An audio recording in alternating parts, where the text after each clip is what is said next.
Sambil ditulis, saya mencoba untuk menjelaskan bahwa pembahasan hari ini terkait dengan hak-hak warga negara. Jadi rumusnya itu adalah hak daripada warga negara itu menjadi kewajiban daripada negara. Nah, begitupun sebaliknya, hak daripada negara itu menjadi kewajiban daripada warga negara. Nah, sebelumnya ini ada definisi hak asasi manusia atau biasa disingkat dengan HAM. Jadi pengertian HAM itu ada di dalam konstitusi, ya, atau biasa disebut dengan Undang-Undang Dasar 1945. Kalau tidak salah ada di dalam pasal 28, ya. Jadi kalau berbicara masalah konstitusi itu, ya, sebelum saya bahas di konstitusi atau Undang-Undang Dasar 1945, itu di dalam hierarki perundang-undangan dia posisinya paling tinggi, ya. Ada berbagai macam regulasi, aturan-aturan yang berada di bawahnya sampai dengan peraturan daerah, ya. Ada TAP MPR, ada undang-undang, ada peraturan pemerintah, ada Perpu dan lain sebagainya, ya. Itu hierarki perundang-undangan. Dan tidak ada undang-undang yang berada di bawahnya, aturan-aturan yang berada di bawahnya itu tidak boleh bertentangan dengan undang-undang dasar atau konstitusi. Itu orang berbicara masalah hierarki. Kemudian saya kembali lagi, definisi HAM itu ada di dalam konstitusi, ada di dalam Undang-Undang Dasar 1945. Dikatakan bahwa hak dasar yang dimiliki oleh manusia sejak lahir sampai meninggal, sampai mati, yang harus dihargai, dihormati dan dijunjung tinggi oleh orang lain, ya. Jadi kalau saya menyimpulkan bahwa ketika ada yang melakukan penganiayaan, berarti itu melanggar HAM. Ada yang melakukan pembunuhan, maka itu pelanggaran HAM, ya. Ada yang melakukan penipuan, itu pelanggaran HAM. Karena sebenarnya hak-hak orang lain itu harus dihormati, harus dihargai, harus dijunjung tinggi oleh orang lain. Kalau itu dilanggar, sebenarnya masuk dalam kategori pelanggaran HAM, ya. Kemudian kita mencoba masuk pada hak-hak warga negara.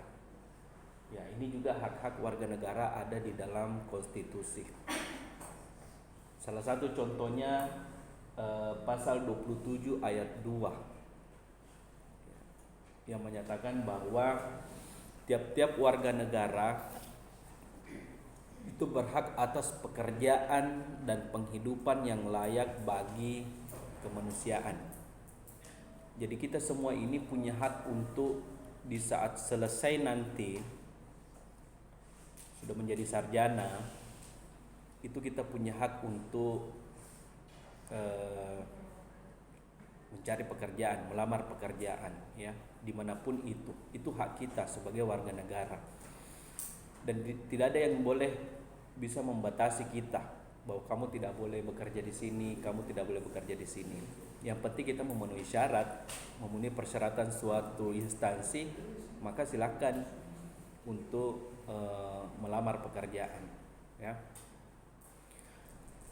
Kalau berbicara masalah prospek kerja, saya kira sangat potensial sekali kita punya jurusan. Sangat potensial sekali. Kita sebagai jurusan apa? Sastra, ya? Ya, sastra Inggris, ya. Sastra Inggris. Ya, itu sangat potensial sekali. Jadi kalau berbicara masalah prospek kerja itu sangat luas. Hampir semua perusahaan, mulai dari instansi pemerintah, kemudian itu BUMN, perusahaan swasta, ya, itu membutuhkan kita, keilmuan kita. Karena keilmuan kita itu identik dengan yang namanya skill, keterampilan. Iya. Nah, hampir semua perusahaan itu membutuhkan SDM yang memiliki keterampilan. Tidak hanya instansi itu membutuhkan yang namanya ilmu, pengetahuan akademik, tapi instansi juga membutuhkan yang namanya keterampilan. Ya, misalnya kita SDM sastra, keahlian tadi berbahasa Inggris. Hampir semua perusahaan itu membutuhkan keilmuan kita, keterampilan kita.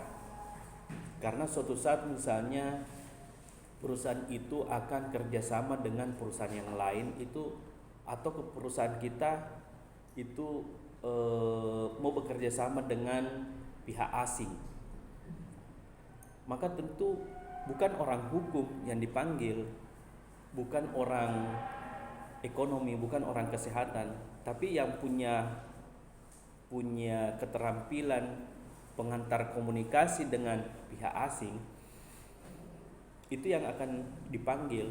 Nah, kitalah di situ. Nah, kemudian saat ini di era globalisasi, perdagangan bebas juga, ya, ada namanya AFTA, ASEAN Free Trade Area. Perdagangan bebas itu sangat membutuhkan daripada keilmuan kita. Perusahaan-perusahaan asing dari luar negeri masuk ke Indonesia, ya. Tentu kalau kita ingin masuk di situ, maka harus punya skill berbahasa Inggris, ya. Nah, ini yang pertama, hak memperoleh pekerjaan dan penghidupan yang layak bagi kemanusiaan. Itu pasal 27 ayat 2. Kemudian yang kedua ada pasal 28A, hak untuk mempertahankan hidup. Ya. Setiap orang berhak untuk hidup serta berhak mempertahankan hidup dalam kehidupannya.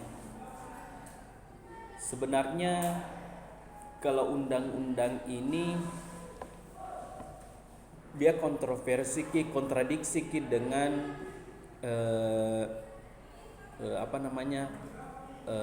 hukuman mati. Jadi di negara kita itu ada dua regulasi atau undang-undang ini yang bertolak belakang. Ada undang-undang HAM yang menuntut untuk mempertahankan hidup warga negara, tapi di sisi lain ada juga hukuman mati.